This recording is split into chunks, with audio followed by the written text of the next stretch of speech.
Que la grâce du Seigneur Jésus-Christ, l'amour de Dieu et la communion du Saint-Esprit soient avec vous tous. Amen. Le texte pour notre méditation est une partie de la lecture du prophète Ésaïe, au chapitre 64, les versets 1 à 8. « Si seulement tu déchirais le ciel et descendais, les montagnes s'effondreraient devant toi.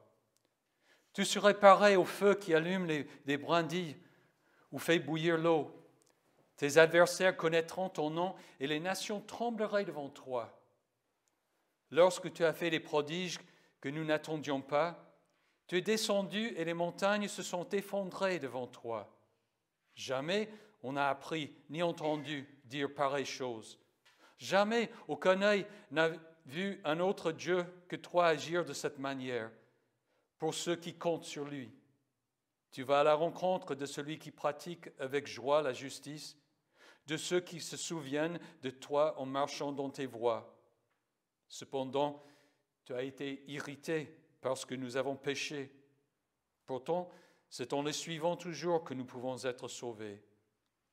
Nous sommes tous devenus comme des objets impurs et toute notre justice est pareille à un habit taché de sang. Nous sommes tous aussi fanés qu'une feuille, et nos fautes nous emportent comme le vent. Il n'y a personne qui fasse appel à ton nom, qui se réveille pour s'attacher à toi. C'est que tu t'es caché à nous, et tu nous laisses nous liquéfier par l'intermédiaire de nos propres fautes. Cependant, Éternel, c'est toi qui es notre Père. Nous sommes l'argile, tu es notre potier. Nous sommes tous l'œuvre de tes mains. Ne t'irrite pas à l'excès, Éternel, et ne te souviens pas indéfiniment de notre faute. Regarde donc, nous sommes tous ton peuple. Voici la parole du Seigneur. Veuillez vous asseoir.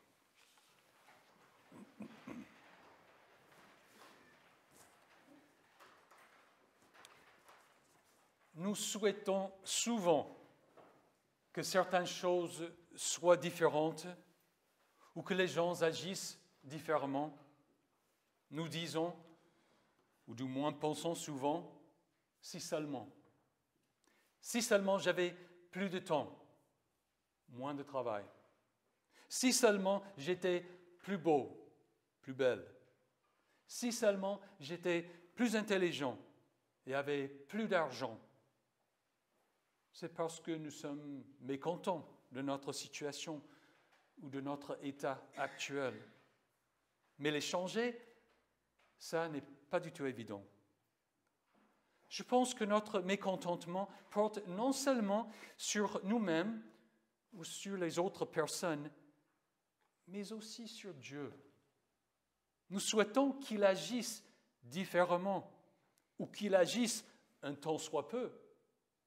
Nous sommes souvent impatients et las d'attendre ce que nous voudrions que Dieu fasse. Je pense que nous aimerions lui dire, si seulement tu déchirais le ciel et descendais. Notre Créateur comprend parfaitement nos pensées et nos souhaits. C'est pourquoi il nous parle par l'intermédiaire du prophète Ésaïe. Il veut nous assurer qu'il veille sur nous et qu'il achèvera le salut qu'il nous a promis. Il a bel et bien déchiré le ciel et est descendu. Ésaïe s'adresse à la situation des Juifs retournés en Juda après l'exil en Babylone, 70 ans. Il donne voix au cri des fidèles à Dieu. Si seulement tu déchirais le ciel et descendais. Pourquoi ce cri? Parce que le peuple se sent éloigné de Dieu et privé de sa présence. Le prophète sait que ça ne va pas en Israël et que par l'exil, Israël a reçu la juste récompense de ses péchés.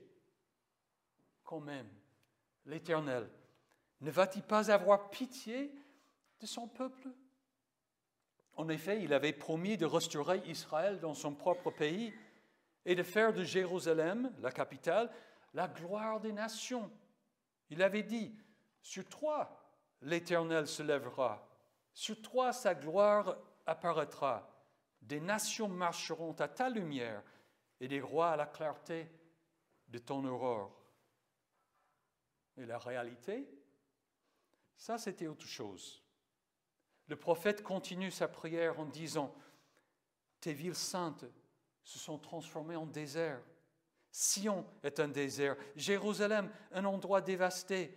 Notre saint et splendide temple où nos ancêtres célébraient tes louanges est devenu la proie des flammes. Tout ce que nous avions de précieux est en ruine. Devant tout cela, Éternel, te retiendras-tu d'intervenir? Vas-tu garder le silence et nous humilier à l'accès? » Ésaïe se rappelle également la gloire du passé et se demande où est l'Éternel, celui qui a fait sortir Israël d'Égypte. Où est-il, celui qui mettait son Esprit Saint au milieu d'eux? Où est-il, celui qui envoyait son bras splendide à la droite de Moïse, qui a fendu l'eau devant eux, se faisant ainsi une réputation éternelle? Comment se fait-il que le peuple de Dieu soit passé de la gloire à la ruine, de l'état où l'Esprit de Dieu les conduisait jusqu'à un état d'abandon apparent? Qu'en est-il des promesses de gloire? Bien sûr que le peuple crie à Dieu, « Si seulement tu déchirais le ciel et descendais. » Nous, l'Église de Jésus-Christ, pouvons ressentir la même chose, n'est-ce pas? Où est l'Église glorieuse et victorieuse, forte de la présence et de l'activité du Saint-Esprit, comme dans les Actes des Apôtres? Où sont les miracles, les guérisons, des signes et des prodiges qui réduisaient au silence les ennemis de Jésus? Où est l'Esprit qui se manifestait de tant de façons diverses, qui a même transporté le diacre Philippe d'un lieu à un autre? Qu'en est-il de la promesse du retour de Jésus-Christ dans la gloire? Quand allons-nous voir la destruction de la bête et la réalisation du nouveau ciel et de la nouvelle terre promis dans l'Apocalypse? Ne sommes-nous souvent pas tentés à dire avec les non-croyants, où est la promesse de son retour? En effet, depuis que nos ancêtres sont morts, tout reste dans le même état qu'au début de la création. Nous voilà au premier dimanche de l'Avent, encore en attente du retour de Jésus-Christ. Le cri d'Ésaïe résonne aussi dans notre esprit, n'est-ce pas? Si seulement tu déchirais le ciel et descendais. Comment en sommes-nous arrivés à ce point? Pourquoi cet état d'impatience et d'incertitude? Pourquoi cette impression d'être éloigné de Dieu et privé de son esprit? Ésaïe ne cache pas la vérité dans sa prière. Il dit, « Tu as été irrité parce que nous avons péché. Nous sommes tous devenus comme des objets impurs et toute notre justice est pareille à un habit taché de sang. Nous sommes tous aussi fanés qu'une feuille et nos fautes nous emportent comme le vent. Il n'y a personne qui fasse appel à ton nom, qui se réveille pour s'attacher à toi. C'est que tu t'es caché à nous et tu nous laisses nous liquéfier par l'intermédiaire de nos propres fautes. » Ésaïe considère tout Israël dans son intégralité. Il y avait des incrédules, la majorité du peuple, ceux qui avaient abandonné toute confiance en l'Éternel. Et il y avait de vrais croyants, des justes qui vivaient par la foi, comme le prophète lui-même. De même aujourd'hui, en appliquant cette prière, ce texte à nous-mêmes, Dieu considère toute l'humanité dans son intégralité. Nous sommes des justes qui vivons par la foi. Nous comptons sur Jésus-Christ, sur le pardon qu'il nous offre, sur la justice qu'il nous attribue par la foi. Toutefois, nous aussi habitons et faisons partie d'un monde à majorité sans foi en Christ. Nous sommes tous issus de ce monde en rébellion contre Dieu et sommes pécheurs par nature. C'est à juste titre que Dieu est irrité parce que nous avons péché. Malgré la présence de l'Église depuis des siècles, la liberté, l'égalité et la fraternité restent des principes insaisissables pour la majorité des gens du monde. Devons-nous nous étonner du fait que Dieu nous laisse récolter ce que nous avons semé? Nous, l'humanité entière. C'est pourquoi nous soupirons et crions avec Ésaïe. Si seulement tu déchirais le ciel et descendais.